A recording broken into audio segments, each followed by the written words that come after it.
என் குடும்பத்துல நடக்கிற எல்லா கெட்டதுக்கும் இவதான் காரணம். நம்ம வீடு விளங்காம போறதுக்கு இந்த தரித்திரம் பிடிச்சவதான் காரணம். வேணாம்மா, நானும் பொறுமையா இருக்கிறேன். இதுக்கு மேல எதுவும் பேசாதீங்க. ஏண்டா என்ன அடிச்சிருவியா? அடிடா, அடி. அடிச்ச மண்டை உடைச்சிரு. நானும் அவர் மாதிரி படுத்துக்கிறேன். அடிடா. உன்னை பெத்த அப்பா உயிர் தப்பி பொழைச்சிருக்காரு. அவருக்கு என்ன ஆகுமோன்னு நான் பயத்துல இருக்கேன். இப்ப கூட உன் பொண்டாட்டிதான் உனக்கு பெருசா தெரியறால. இவ என் வீட்டுல இருந்தா என் புருஷன் உயிருக்கு தாண்டா ஆபத்து.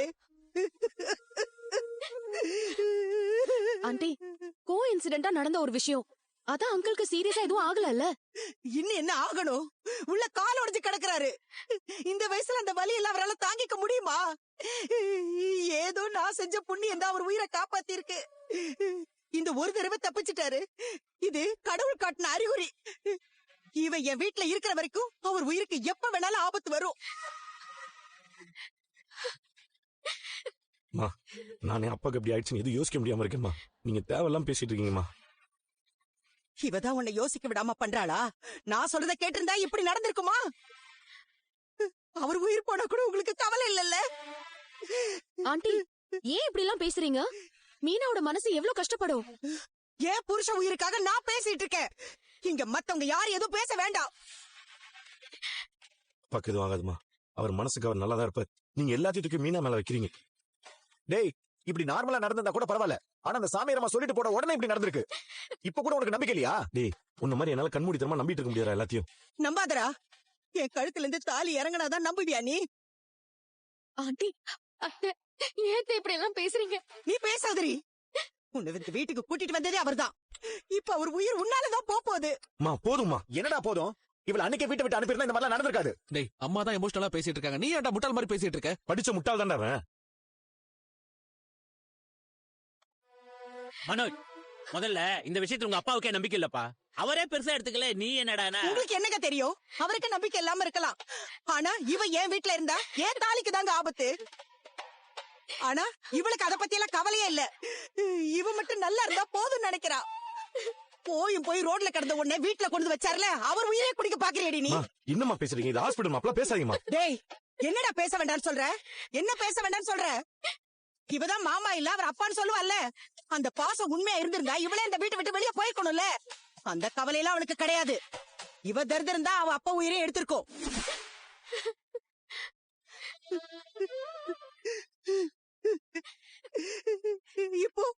இப்போ ஏன் தாலியும் போயிடும் போல இருக்கு. ஏமா பேசுறீங்க? பேசாதீங்கம்மா. ப்ளீஸ்மா, இப்படிலாம் பேசாதீங்கம்மா. ஆண்டி, ஏன் இவ்வளவு ஹர்ட்ஃபுல்லான வார்த்தை எல்லாம் பேசிட்டு இருக்கீங்க? என் மனசு கஷ்டப்படுது உங்க யாருக்கு தெரியல. அவரோட உயிர் எடுக்க வந்த யமனாதான் இவ என் வீட்டுக்கு வந்து சேர்ந்திருக்கா.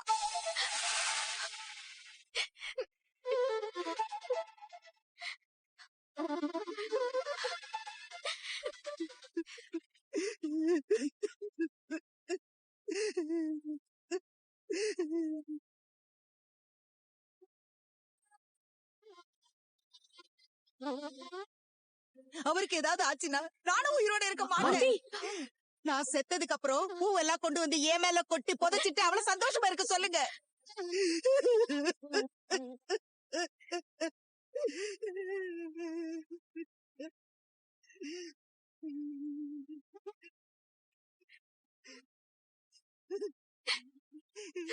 இவன் நம்ம வீட்டுல இருக்கிற வரைக்கும் நம்ம குடும்பத்துக்கு நிம்மதியே இல்லடா, இல்ல.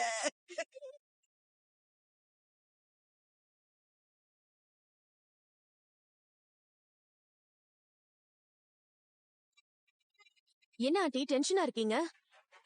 ஒரு முக்கியமான விஷயம். என்ன விஷயம்? திரும்பவும் விஜய் ஆண்டி கோர்ட்ல ஏதாவது அப்பீல் பண்ண போயிட்டாங்களா? அதெல்லாம் இல்லம்மா, அவங்க அப்படி போயிடக்கூடாதுன்னு தான் நான் ஒரு திட்டம் போட்டு எல்லாத்தையும் செஞ்சு முடிச்சிருக்கேன். எதை பத்தி ஆண்டி பேசுறீங்க? உன் மாமனாரு இப்ப ஹாஸ்பிட்டல்ல இருக்காரு. என்ன ஆண்டி சொல்றீங்க? அங்கிளுக்கு என்னாச்சு? அவருக்கு ஒரு ஆக்சிடென்ட் ஆகி அடிபட்டுருச்சு. ஐயோ, இப்ப எப்படி ஆண்டி இருக்காரு?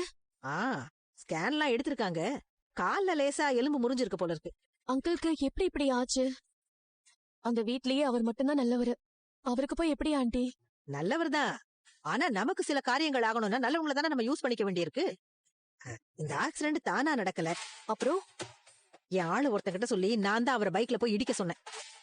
நீங்க சொன்னீங்களா? ஆண்டி, அவர் உயிருக்கு ஏதாச்சும் ஆயிருந்துச்சுன்னா? அந்த அளவுக்கு எல்லாம் விட்டுருக்க மாட்டேம்மா. கால்ல கையில அடிபட்டா மட்டும் போதும்னு சொன்னேன். அவனும் சரியா செஞ்சுட்டான். ஏன் ஆண்டி இப்படி எல்லாம் பண்றீங்க? அங்கிள் ரொம்ப நல்ல மனுஷன். எல்லாம் உனக்காக தான் ரோகிணி. எனக்காகவா? ஆமா, நீ திரும்பவும் அந்த வீட்டுக்கு போகணும்னா, அவங்க டைவர்ஸ் கேஸ் திரும்ப வாங்கணும்னா அதுக்கு ஒரு விஷயம் நடக்கணும். முத்துவும் மீனாவும் அந்த வீட்டுல இருக்க கூடாது. அவங்க அங்க இருந்தா நீ அந்த வீட்டுக்கு போகவே முடியாது. அவங்க விட மாட்டாங்க.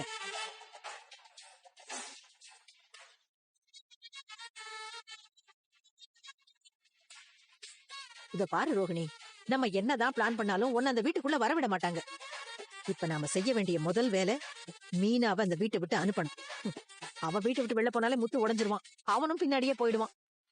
அப்படி நடந்தா உனக்கு எந்த பிரச்சனையும் இருக்காது. இவங்க 3 பேரும் வீட்டுல இல்லனா உன் மாமியார் தான் கொடுமைக்காரின்னு கோர்ட்ல நிரூபிச்சிடலாம். அப்புறம் உன் டைவர்ஸ் கேஸும் உடைஞ்சிரும். நீயும் உன் புருஷன் கூட சேர்ந்துடலாம். ஓகே ஆண்டி, ஆனா நீங்க அங்கிள் இப்படி பண்ணது எனக்கு பிடிக்கல. நம்ம வேற வழியில ஏதாச்சும் பண்ணிருக்கலாம். இத பாரு, இப்ப ஒரு இடத்துல நெருப்பு பிடிச்சிருச்சுன்னா ஃபயர் இன்ஜின்காரங்க வந்து நேரா நெருப்புல தண்ணி ஊத்த மாட்டாங்க. சுத்தி இருக்கிற இடத்துலதான் அடிப்பாங்க. மத்த இடத்துல தீ பிடிக்காம முதல்ல தடுப்பாங்க. அது மாதிரிதான் இதுவும். மீனா அந்த வீட்டை விட்டு வெளியில போனாதான் உன் பிரச்சனை சரியாகும் ரோகிணி. அதனாலதான் மீனா அந்த வீட்டுல இருந்தான்னா மாஸ்டரோட தாலிக்கு ஆபத்துன்னு கொஞ்சம் லேசா புகைய விட்டேன். இப்ப அது நல்லா கொழுந்து விட்டு எரியுது. அவருக்கு அடிபட்ட ஹாஸ்பிட்டல்ல இருக்காரா? இன்னும் இது பெருசா வெடிக்கும். இதெல்லாம் உன் நல்லதுக்காக தானே பண்ண. கொஞ்சம் இரு, அங்க என்ன நடக்குதுன்னு நான் கேக்குறேன். உங்களுக்கு போன்.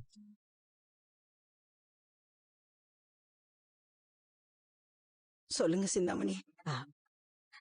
மாஸ்டர், அண்ணனுக்கு ஆக்சிடென்ட் ஆயிடுச்சுன்னு சொன்னீங்களே, இப்ப எப்படி இருக்காரு? இன்னும் எதுவும் சொல்லல. ஸ்கேன் ரிப்போர்ட் வரணும்னு சொல்லிருக்காங்க.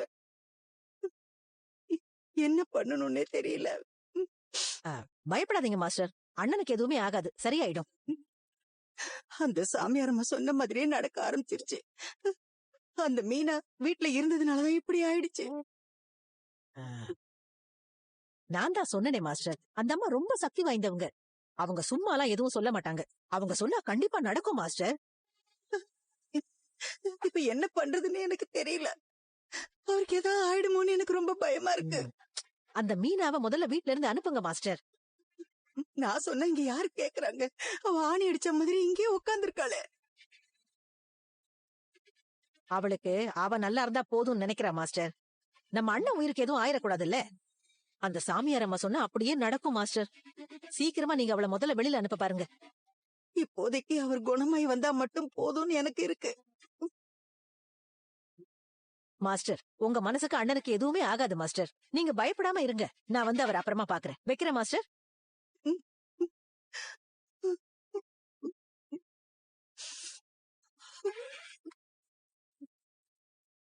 கேட்டியா? மாஸ்டர் ரொம்ப பயந்து போயிருக்காங்க.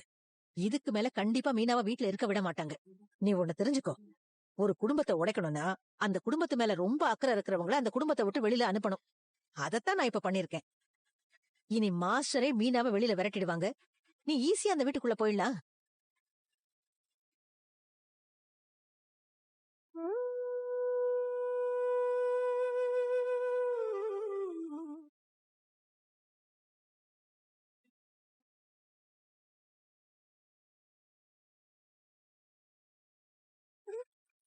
அந்த பேஷண்டோட லேப் ரிப்போர்ட் எடுத்துக்கிட்டு என்கிட்ட வாங்க. டாக்டர் டாக்டர் ரிப்போர்ட் வந்துச்சா டாக்டர்? டாக்டர், அவருக்கு ஆபத்து எதுவும் இல்லல்ல? எம்ஆர்ஐ எடுத்து பார்த்ததுல அவருக்கு எந்த பிரச்சனையும் இல்ல. நல்ல வேலை, தலையில எதுவும் அடிபடல. இல்லன்னா பெரிய ஆபத்தா போயிருக்கும். கால்ல மட்டும்தான் சின்ன பிராக்சர் ஆயிருக்கு. கொஞ்ச நாள் ரெஸ்ட் எடுத்தா போதும். ஆனா டெய்லி பிசியோ பண்ணணும். சரிங்க டாக்டர். பாத்துக்கங்க, நான் டேப்லெட்ஸ் எல்லாம் கொடுத்துருக்கேன். அதெல்லாம் கொஞ்சம் கரெக்டா கொடுத்துருங்க. அடுத்த வாரம் செக்கப்புக்கு கூட்டிட்டு வாங்க. டாக்டர் எப்ப டிஸ்சார்ஜ் பண்ணலாம்? இன்னைக்கு ஈவினிங் வரைக்கும் அப்சர்வேஷன்ல இருக்கட்டும். நான் அப்புறமா சொல்றேன். சரி ஓகே, அப்பா பார்க்கலாமா டாக்டர்? தாராளமா பார்க்கலாம். என்னங்க என்னங்க என்னங்க